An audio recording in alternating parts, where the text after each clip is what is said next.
네, 안녕하세요. 약드라이브의 칼로리입니다. 자, 어느 분야가 마찬가지겠지만 이 약사라는 직업도, 이 약국도 이 비즈니스 면에서 예전만치 않다 보니까 많은 고민들을 하고 계시는 것 같습니다. 예전처럼 약국 연다고 해서 다 잘 되는 것도 아니고요. 자리도 없고요. 또 엄청 비싸고요. 그러다 보니 이제 앞으로 미래에 어떻게 살 것이냐, 이런 불안감이 좀 있으신 약사님들 또는 지금 약대를 다니시는 약대생들이 꽤 많은 것 같습니다. 그러니까 선배 약사들에서 들려오는 얘기들이 좀 다 부정적이다 보니까 나는 나가서 어떻게 살아야 할 것이냐, 어떻게 준비해야 될 것이냐, 이런 고민들을 좀 많이 하시는 것 같습니다. 자, 그렇다면 어떻게 준비를 해야 될 것이냐, 어떤 준비를 하고 사회에 나와야 약사로서 돈도 많이 벌고 성공할 수 있을 것이냐에 대한 이야기를 오늘 좀 나눠볼까 합니다. 물론 제가 정답을 알고 있는 건 아니지만 좀 같이 고민을, 저의 의견을 통해서 고민을 좀 해보는 시간을 가져보면 좋을 것 같습니다.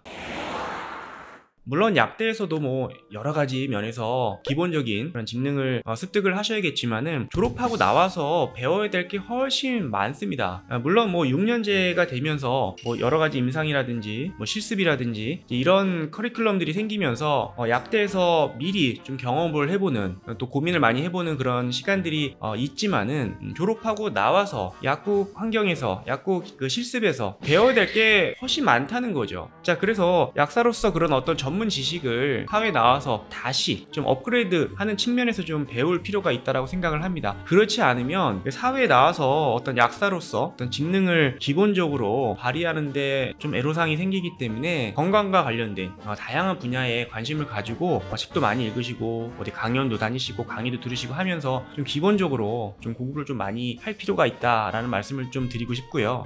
두 번째로는 그 사람과의 관계를 잘 맺으시는 게 좋습니다. 자, 약대에서는 공부도 잘 못하고 놀기만 한 것 같고 한데 졸업을 하고 나서는 약국도 빨리 잡고 더 성공하는 그런 케이스들이 굉장히 많습니다. 자, 약국을 빨리 개업을 해서 좋은 자리를 선점할 수 있는 가장 좋은 방법 중에 하나는 이미 성공한 선배들이나 지인들을 통해서 약국을 소개받거나 또 같이 하는 그런 방법들이 어찌 보면 제일 현실적으로 안전하고 빠른 방법 중에 하나라고 생각을 합니다. 물론 집에 돈이 많거나 부모님이 이미 졸업하기도 전에 건물 계약을 해놨거나 분양을 받아놨거나 하면은 좀 다른 얘기긴 합니다. 내가 나와서 스스로 약국을 오픈해야 되는 그런 상황이라면은 여러분들의 지인분들, 선배들 잘 지내는 게 좋습니다.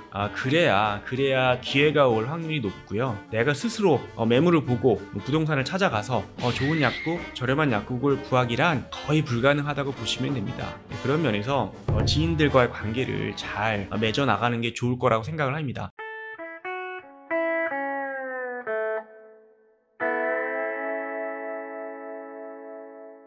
저 또한 과거에 처음에 약국을 했을 때 굉장히 어려움이 많았습니다. 실패도 많이 하고 여러가지 안 좋은 일들이 굉장히 많아서 힘든 시기를 겪었는데, 그 힘든 시기를 극복하게 된, 제가 제기할 수 있는 그런 기회는 저의 지인들, 선배들을 통해서 제가 기회를 얻었고, 그 기회를 통해서 지금까지 오게 된 거거든요. 생각해 보십시오. 좋은 자리가 있는데 인성도 별로고 싸가지 없고 고마울 줄도 모르고, 이제 그렇다면 소개해주고 싶을까요? 절대 그러지 않습니다. 사회는 굉장히 냉정하기 때문에 그러지 않거든요. 저 또한 제가 일을 하면서 알게 된 근무약사님들, 지인들, 저한테도 약국이 많이 들어옵니다. 어떤 자리가 있는데 하실 약사님 있느냐, 좋은 약사님으로 좀 소개시켜달라, 그런 매물 정보들이 꽤 들어오거든요. 이제 그랬을 때 저도 이 약사님이 좀 인성이 별로고 해줘도 고마울 것 같지도 않고 괜히 투덜거리기만 할 것 같고 그러면은 소개해주고 싶은 생각이 없죠. 하지만 열심히 하고 성실하고 정말 내가 소개시켜줘도 큰 탈 없이 잘 약국을 운영할 것 같은 약사님들께 소개를 해주거든요. 어쩔 수 없습니다. 사람들 간의 어떤 그런 관계이기 때문에 인간관계를 좀 잘 맺으실 필요가 있겠다라는 얘기도 좀 드리고 싶고요. 마지막으로 어느 분야나 마찬가지겠지만 그 어떤 분야에서 그 분야에 속한 다른 사람들보다 특출난 곳이 있어야 됩니다. 나만의 어떤 무기, 약사들 가운데서도 나만 갖고 있는 유니크한 어떤 그런 능력이 있다면은 훨씬 더 성공할 수 있는, 좀 돋보일 수 있는 그런 확률이 높아 높아진다고 생각을 합니다. 그래서 앞서 약대를 졸업한 다음에 뭐 여러 가지 직능에 관련된 공부를 많이 해야 될 필요가 있다라고 말씀드린 거랑 좀 일맥상통하는데, 찾아보면 약사로서 할 수 있는 일은 굉장히 많습니다. 다 비슷비슷할 것 같지만은 그 중에 돋보이는 특출나는 어떤 한 분야에 굉장히 전문가인 약사님들이 계시거든요. 예를 들어서 약사님 중에 비타민 전문가들이 있습니다. 뭐 비타민 다 비슷비슷하고 뭐 똑같을 것 같지만 그렇지 않거든요. 그래서 이런 약사님들은 예를 들어서 종합병원 앞에 뭐 암 환자들을 상대로 어떤 비타민 요법을 전문적으로 의사 선생님들과도 그런 좋은 관계를 맺고 있는 약사님들도 계시고요. 또 내가 운동을 좋아한다 그러면 최근 또 스포츠 약사에 관련된 관심을 많이 받고 있습니다. 그래서 운동을 좋아하시는 약사님들은 그 운동을 함으로써 그 운동에 또 전문가가 되면서 뭐 어떤 운동선수들이 팀닥터가 있는 것처럼 약사로서 어떤 그런 스포츠를 잘 관리하게끔 뭐 도핑이라든지 뭐 어떤 능력을 최대한 발휘할 수 있는 어떤 영양제를 선택한다든지 여러 요법들이라든지 이런 것들에 대한 또 관심이 있으셔서 공부하시는 약사님들이 계시거든요.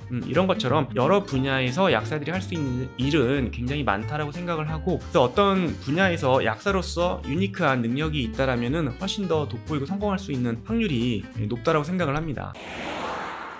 물론 뭐 다른 약사님들은 다른 이야기를 또 하실 수도 있는데, 저는 그런 생각을 갖고 있어서 오늘 좀 같이 고민해보는 시간을 가져볼까 해서 영상을 준비했고요. 그래서 앞으로 이런 건강에 관련된 헬스케어에 관련된 관심들, 또 시장들은 굉장히 커질 거라는 건 뻔하고요. 그래서 어떤 바이오 관련된 비즈니스들, 또 최근 초고령 사회에 진입을 했죠. 그래서 시니어 관련돼 있는 시장들도 굉장히 커질 것이고, 또 그와 관련돼 있는 헬스케어 분야도 꽤 뻔합니다. 자, 그럼 그런 어떤 미래, 그런 시장에서 약사들이 어떤 일을 할 수 있을지, 내가 그럼 어떤 일을 할 수 있을지 고민해보면 조금 더 명확한 해답을 좀 얻을 수 있지 않을까 싶고요. 그런 면에서 오늘 좀 같이 고민해보는 시간을 가져봤습니다. 감사합니다.